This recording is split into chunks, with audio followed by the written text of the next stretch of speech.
Hey, how's it going? Ben here, great to see you again. Thanks for tuning in. In this video, we're going to be looking at the question, why is English language such a valued skill around the world? So as you may know, if you've been to this channel before, I live and work in Thailand and I'm currently employed as an English teacher.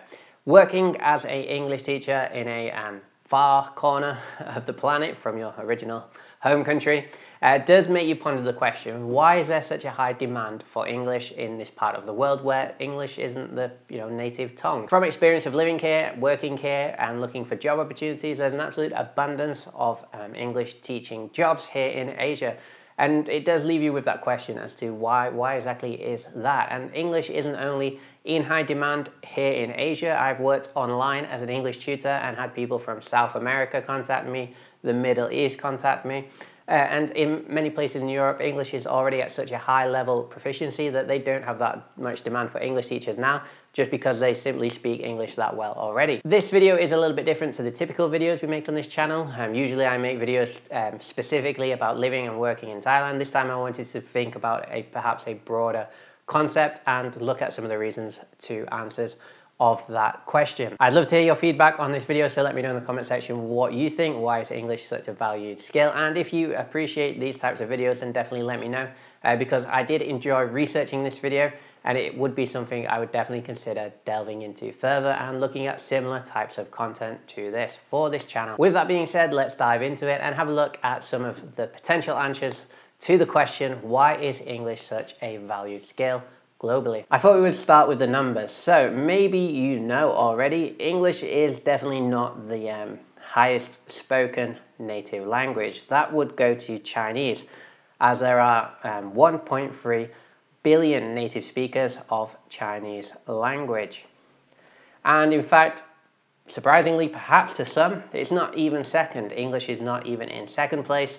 Second place goes to Spanish, with 471 million native speakers. In fact, English is in a lonely third place. You have to scroll a little bit down to find English. There's still a massive amount of people, still a massive amount of native speakers of English, 370 million, according to babbelmagazine.com. I'll leave a link to that website in this description if you want to check out this article where I found this information. But yeah, English isn't even the top two natively spoken languages in the world. This fact may be surprising to some who haven't considered the question or even looked into average spoken languages around the world. You kind of typically, especially if you're from the West, presume that English is the most spoken language, but it's not in fact. And that does make that question, it beggars that question even more. So why is English so much in demand, around the world? It's not even the most commonly used native language. Well, for that, we would have to have a look at a little bit of a different chart. Now, bear in mind, these numbers are from native speakers, and there's a significant difference. Let's have a look at total speakers instead of native speakers. When you go to a list of total speakers, you can see English jumps up to that number one position with 1.348 billion total speakers. English, Chinese, Hindi, Spanish, and Arabic form the top 5 total language speakers. And this may answer the question, this may be one of the biggest answers to this question, is that English isn't in fact the most commonly used native tongue. However, it is by far and away the most common second language choice. So if you were born in China, you would speak one of the Chinese languages natively. However, if you were to choose a second language, maybe you would choose English. Similar, if you were born in South America, you'd probably speak Spanish or Portuguese as your main language, but maybe it will be highly likely they would choose English as a second language. We'll look at some of the reasons why that might be, but this does go part way to answering the question. English isn't the highest spoken native language, but it is the most common second language. It has the most total users. So this does go some way to explaining why English is in such high demand around the world. So we've established that English has the most total speakers. It's the most common second language around the world. And that does go some way to explain why English has such a high demand. The English language has such high demand around the world. But why? Why does English have this position as the most popular second language? Why does it have the most total speakers? Well, one of those reasons is education. So, education, and specifically I'm talking about universities. Now, I know for a fact here in Thailand, if you go abroad, if you go to America or Europe or Australia and get a university degree in one of those countries, when you return to Thailand, this is seen as a very prestigious degree indeed. And it is something that a lot of the parents have aspirations for their children to go and study abroad, especially at universities in countries like America, Europe, or Australia. Now, I know a lot of countries in Europe don't speak English as a native language, but actually what you will find, I actually have friends who've studied in a few different Nordic European countries, and a lot of the courses are actually done in English, meaning that not only could you study in America, England, Australia, where the native tongue is English, you could also study in Germany, Sweden, Switzerland. You will find courses that are done in English. And once again, these universities are considered very prestigious. So a lot of the parents, I know firsthand from working in schools in Thailand, there are a lot of parents who have aspirations that their children will go abroad to study at universities in Europe or America or somewhere else. In fact, in Thailand, they do have regional competitions. Oftentimes, the prize for these regional educational competitions are scholarships to universities in Europe or America. So there is a big drive. There is a lot of parents, especially in the middle and upper class of countries here in Asia, to send their children to universities, like I said, in Europe and America. And it's not just studying abroad. If you were to study certain degrees, even here in Thailand, some do require that you have a good grasp of the English language. Now, if you wanted to study to be a doctor or a nurse in Thailand, then you have to be able to speak and read English. You have to prove that you have English speaking abilities. And that is because a lot of the source material, a lot of the research papers and those kind of things for this practice are written and published in English. So you need to be able to read the original documents, the original books. That is seen as very important, and that is why it's required for anyone who wants to study medicine, for example. So there are a lot of different occupations that if you were to go into university to study for, English would be required, even if you're not studying in a native English-speaking country. Here in Thailand, like I said, I actually knew someone who was an English teacher for doctors and nurses specifically, because he used to be a medic in the States and now he's living out here.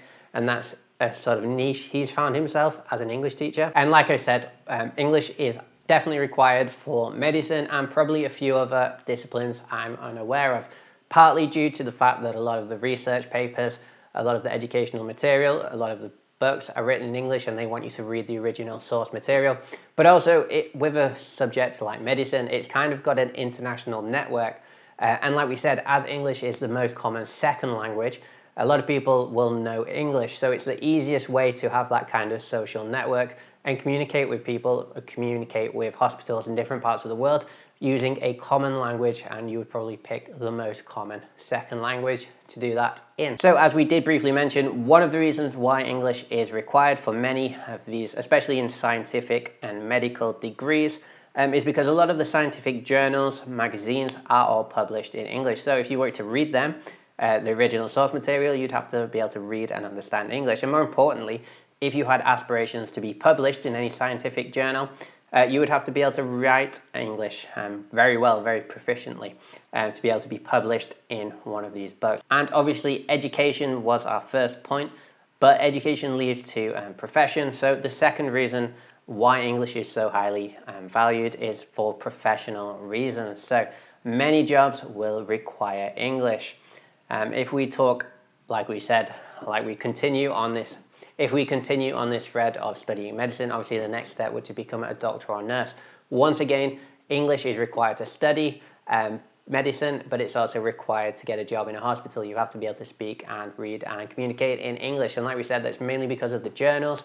It's also because of the international community and a lot of those things. But it's not just working in the field of medicine. If you wanted to work somewhere like a international company, English would also be very much required. Just think about it. If you're an international company, say you have a production plant in Thailand, maybe you have designers in Hong Kong, maybe you have some people working in, I don't know, administration in China, maybe the common language would be English rather than everyone learning Chinese or everyone learning Thai or whatever. They would probably just use a language that was common around the world. Like we said, it's that most common second language spot that makes English so highly desirable. If a Japanese person was going to do business with a Chinese person and a Thai person or a Singaporean person, then perhaps they would be able to communicate most easily in English, as probably most people had been exposed to English language and may be capable at speaking English. This is definitely true at a lot of the massive mega corporations that have offices and production around the world. A lot of these companies have their sort of corporate language, official language, if you're working there, is English. So it makes sense, right? So everyone working for the same company, no matter where they are around the world, is speaking English, kind of makes operations a little bit smoother. So yeah, if you want to work for an international business, then you probably are going to need those English skills also.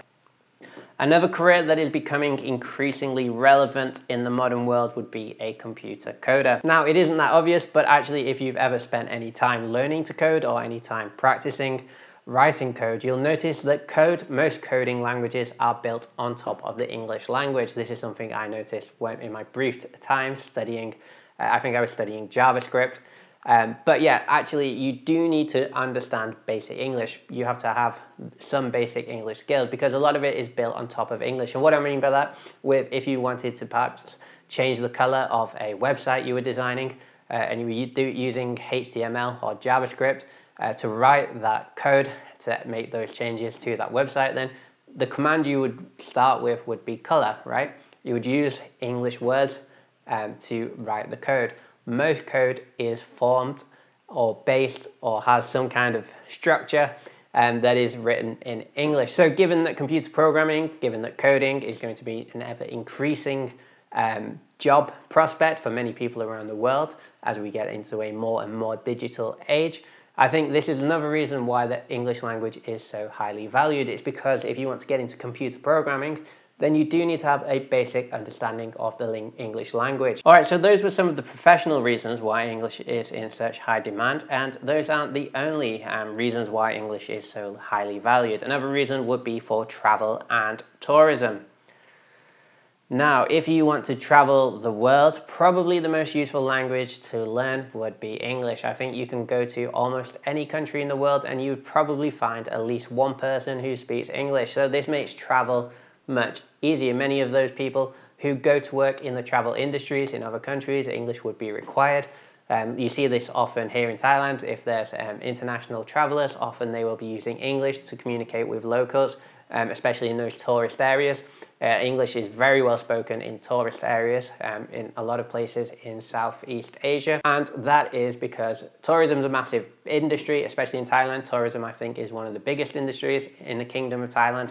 So yeah, there's a high level of English language in those tourist areas, and a lot of the international people who come here, depending even if they're coming from countries of Europe that don't have English as their native tongue, they can use English to communicate with people living in Thailand or wherever they go in the world. So yeah, English is probably one of the most useful languages for travel if you plan to travel the world, which I know is an aspiration of many. So that could be a reason to learn English for those who wish to travel. Those living in countries like Thailand may have the other side of the same coin in terms of tourism, or working in tourism could provide a professional opportunity for many people, as tourism is a massive business in Thailand. As I mentioned, in 2014, tourism was estimated to be equivalent to 19.3% of Thailand's total GDP. So you can see tourism is a massive industry here. So there's a lot of opportunities to work in the travel industry here, and that would obviously inspire people to study English because you can see career opportunities out there in tourist areas like living in Thailand. So perhaps travel and tourism plays a part into why there is such a high demand for English language skills around the world. So the next point I would like to move on to is the internet. And as like I mentioned, the majority of the internet is built or based on languages that use English language in them, or are built on top of the English language, we should probably more clearly say. But not only that, more interestingly is the percent of web content that is published in English.